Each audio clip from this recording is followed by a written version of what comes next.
Welcome back to star couple. അപ്പോൾ star കപ്പിൾസിൻ്റെ പുതിയൊരു വീഡിയോയിലേക്ക് എല്ലാവർക്കും സ്വാഗതം. അപ്പോൾ നമ്മുടെ ഇന്നത്തെ വീഡിയോ എന്താണെന്ന് വെച്ച് കഴിഞ്ഞിട്ടുണ്ടെങ്കിൽ നിങ്ങൾക്ക് എന്നെ കണ്ടപ്പോൾ തന്നെ മനസ്സിലായിട്ടുണ്ടാവും എന്താണ് ഇന്നത്തെ വീഡിയോ എന്ന്, എൻ്റെ ഒരു ലുക്കൊക്കെ കണ്ടപ്പോൾ. അപ്പോൾ ഇന്ന് നമ്മളൊരു പുതിയൊരു ഫേസ് പാക്ക് ആയിട്ട് തന്നെയാണ് വന്നിട്ടുള്ളത്.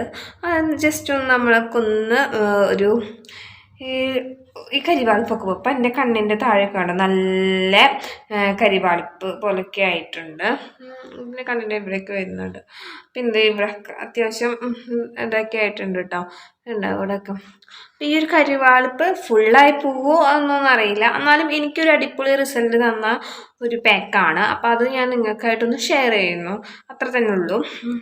അപ്പോൾ അത്യാവശ്യം ഒരു ബ്രൈറ്റ്നെസ് കിട്ടും. അതുപോലെ ഇങ്ങനെ ഇപ്പോൾ നമ്മൾ എൻ്റെ മുഖം കാണുമ്പോൾ ഞാൻ ആകെ ഒരു ഡള്ളായോണ്ട് ഇരിക്കണത്, അതൊക്കെ ഒന്ന് മാറി ഒരു ബ്രൈറ്റ്നെസ്സും ഒരു ഗ്ലോയൊക്കെ കിട്ടും. അപ്പോൾ അങ്ങനത്തെ ഒരു പാക്കായിട്ടാണ് ഞാൻ വന്നിട്ടുള്ളത്.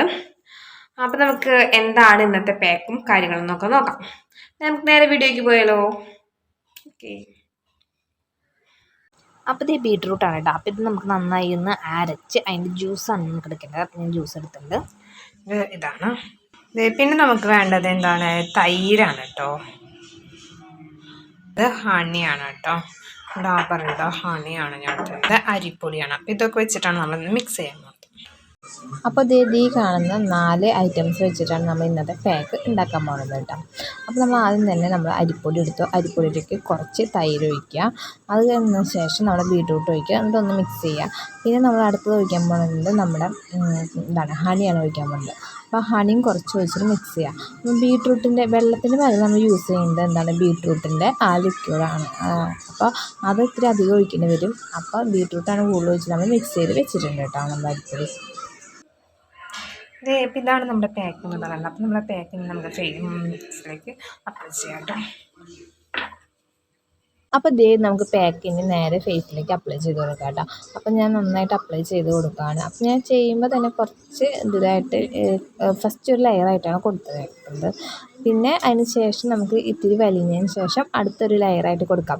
അതായത് നമ്മൾ കുറച്ച് ഇതിലാണ് ലൂസായിട്ടാണ് നമ്മൾ പാക്ക് തയ്യാറാക്കി 2-3 സ്റ്റെപ്പായിട്ട് നമുക്കിങ്ങനെ വെക്കാമല്ലോ. അതിന് വേണ്ടിയാണ് ഞാൻ കുറച്ച് കട്ടിയിൽ വെക്കാൻ വേണ്ടിയാണ് ചെയ്തിട്ടുണ്ടായിരുന്നത് കേട്ടോ. അപ്പോൾ നിങ്ങൾക്ക് ഒറ്റയടിക്ക് വെക്കാൻ നമുക്ക് അരിപ്പൊടിയായ കാരണം അങ്ങനെ പറ്റില്ല, അങ്ങനെ പിരിഞ്ഞ് പിടിക്കില്ല. അതുകൊണ്ട് കുറച്ച് ലൂസിലാക്കിയിട്ട് 1, 2, 3 അങ്ങനെ ലെയറുകളായിട്ട് വേണം വയ്ക്കാം. അപ്പോൾ ഞാൻ ഇപ്പോൾ ഒരു 3 ലെയറിനെ പോലെ വെച്ചിട്ടുണ്ട്.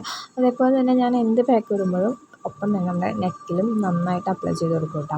മാല ഊരി വയ്ക്കാമായിരുന്നു, പക്ഷെ ഞാൻ ഊരി വയ്ക്കാൻ വിട്ടുപോയി. നിങ്ങൾ ചെയ്യണമെങ്കിൽ മാല ഊരി വെച്ച് ചെയ്ത് നമുക്ക് നല്ല കംഫർട്ടായിട്ട് ചെയ്യാൻ പറ്റും. അപ്പോൾ അങ്ങനെ ഞാൻ എല്ലായിടത്തും ഒന്ന് അപ്ലൈ ചെയ്തെടുക്കാം. പിന്നെ ഞാൻ എല്ലായിടത്തും കണ്ണിൻ്റെ അണ്ടറിലും ഇതൊക്കെ ഞാൻ കൊടുക്കൂട്ടെ. ഇങ്ങനത്തെ നമ്മുടെ നാച്ചുറലായതുകൊണ്ട് ഇങ്ങനെയൊക്കെ ഞാൻ അപ്ലൈ ചെയ്യാറുണ്ട്. ഇത് നമ്മൾ ഫുൾ ഫേസിൽ അപ്ലൈ ചെയ്ത് കഴിഞ്ഞിട്ടുണ്ട്. ഇനി നമുക്കത് അപ്ലൈ ചെയ്ത് കഴിഞ്ഞ് ഒരു 15 മിനിറ്റോളം പിടിക്കണം. 15-20 മിനിറ്റ് വേണം പിടിക്കാം കേട്ടോ. ഞാൻ നന്നായി ഇത് ഡ്രൈ ആയതിന് ശേഷമേ കളയുമ്പോൾ പിന്നെ ഇത്തിരി അരിപ്പൊടി ആയി കാരണം കുറച്ച് സ്ക്രബ് ചെയ്തിട്ട് കളയാമല്ലോ. ഞാൻ നന്നായി ഡ്രൈ ആയിട്ടേ കളയുള്ളൂ. അപ്പോൾ നമുക്ക് നോക്കാം ഡ്രൈ ആയി വരുന്നത് എത്ര മിനിറ്റ് പിടിച്ചു എന്ന് ഞാൻ പറയാം കേട്ടോ. അപ്പോൾ നമുക്ക് ഡ്രൈ ആയതിന് ശേഷം നോക്കി ഞാൻ കാണിച്ചു തരാം. എന്താ പറയുക, നല്ല ഡ്രൈ ആയി വന്നിട്ടുണ്ട്. എനിക്ക് പിന്നെ എന്താ പറയുക, ഇത് ഇത്തിരി വലിഞ്ഞു തുടങ്ങിയിട്ടുണ്ട് കേട്ടോ. അപ്പം നമുക്ക് കഴുകി കളയാം. ഞാനിപ്പോൾ ഒരു 15-20 മിനിറ്റോളം ഇട്ടിട്ടുണ്ട് കേട്ടോ. അപ്പോൾ ഇത് നമുക്കിനി കഴുകി കളയാം. അപ്പോൾ കഴുകി കളയുമ്പോൾ ഞാനൊന്ന് സ്ക്രബ് ചെയ്തിട്ടാണ് കഴുകി കളയാൻ പോകുന്നത്. നമുക്ക് കഴുകി കളഞ്ഞിട്ടുള്ള ബാക്കി എന്തെങ്കിലും മാറ്റങ്ങൾ സംഭവിച്ചിട്ടുണ്ടോ എന്ന് നോക്കാം കേട്ടോ. കഴുകി കളഞ്ഞിട്ട് വരാം. അപ്പോൾ ഇതാ നമ്മുടെ ഫേസൊക്കെ വാഷ് ചെയ്ത് വന്നിട്ടുണ്ട് കേട്ടോ. ഞാൻ പറഞ്ഞതുപോലെ എൻ്റെ കണ്ണിൻ്റെ എന്താ പറയുക, ഒരു ചെറിയൊരു ഗ്ലോനെസ് കിട്ടിയിട്ടുണ്ട്. അത്യാവശ്യം എഫക്റ്റീവായൊരു അപ്പോൾ ഇത് നമുക്ക് മാറ്റം മനസ്സിലാവും കേട്ടോ. ഫസ്റ്റ് ഞാൻ കാണിച്ചു തന്നതിൻ്റെ ഒരു മുഖം ഇപ്പോൾ കണ്ടുകൊണ്ടിരിക്കുമ്പോൾ തമ്മിലുള്ള വ്യത്യാസം നമുക്ക് മനസ്സിലാവും. പിന്നെ ഇത് ഞാൻ കഴുകിയപ്പോൾ സ്ക്രബായിട്ട് ഉറച്ചിട്ടൊക്കെയാണ് കഴുകിയത്. അപ്പം നല്ല മാറ്റം സംഭവിച്ചിട്ടുണ്ട്. അപ്പോൾ ഇത് കുറച്ച് കറുപ്പ് കളറും ഇതൊക്കെ കുറഞ്ഞിട്ടുണ്ട് കേട്ടോ. കണ്ണിൻ്റെ താഴത്തെ അടുത്തൊക്കെ ഒത്തിരി കുറഞ്ഞിട്ടുണ്ട്. അപ്പോൾ നല്ല എഫക്റ്റീവായ ഒരു പാക്കാണ്. അപ്പോൾ എല്ലാവരും ഒന്ന് ട്രൈ ചെയ്ത് നോക്കണം കേട്ടോ. നമ്മുടെ വീട്ടിലുള്ള കുറച്ച് സാധനങ്ങൾ വെച്ച് ചെയ്യാൻ പറ്റിയൊന്നല്ലേ. അപ്പോൾ നല്ലൊരു സൂപ്പർ പാക്കാണ്. ഇതെല്ലാവരും ചെയ്ത് നോക്കുമെന്ന് വിശ്വസിക്കുന്നു. അപ്പം നിങ്ങൾക്ക് ഇഷ്ടപ്പെട്ടെങ്കിൽ നിങ്ങൾ ഈ പാക്ക് ഒന്ന് ചെയ്ത് നോക്കുക. ചെയ്തൊക്കെ എഫക്റ്റീവ് ഉണ്ടെങ്കിൽ എന്നോടൊന്ന് അറിയിക്കണം കേട്ടോ, കമൻറ്റിലൂടെ. നിങ്ങൾക്ക് വീഡിയോസൊക്കെ ഇഷ്ടപ്പെട്ടെങ്കിൽ ഒന്ന് ലൈക്ക് ചെയ്യുക, ഷെയർ ചെയ്യുക, അതുപോലെ കമൻറ്റ് ചെയ്യുക കേട്ടോ. അപ്പോൾ ഇത്രയേ ഉള്ളൂ ഇന്നത്തെ വീഡിയോ. അപ്പോൾ ഇതേപോലെ മറ്റൊരു നല്ല വീഡിയോ ആയിട്ട് വരാം. അപ്പോൾ ഇനി വീണ്ടും മറ്റൊരു വീഡിയോയിൽ കാണുന്നത് വരെ ബൈ.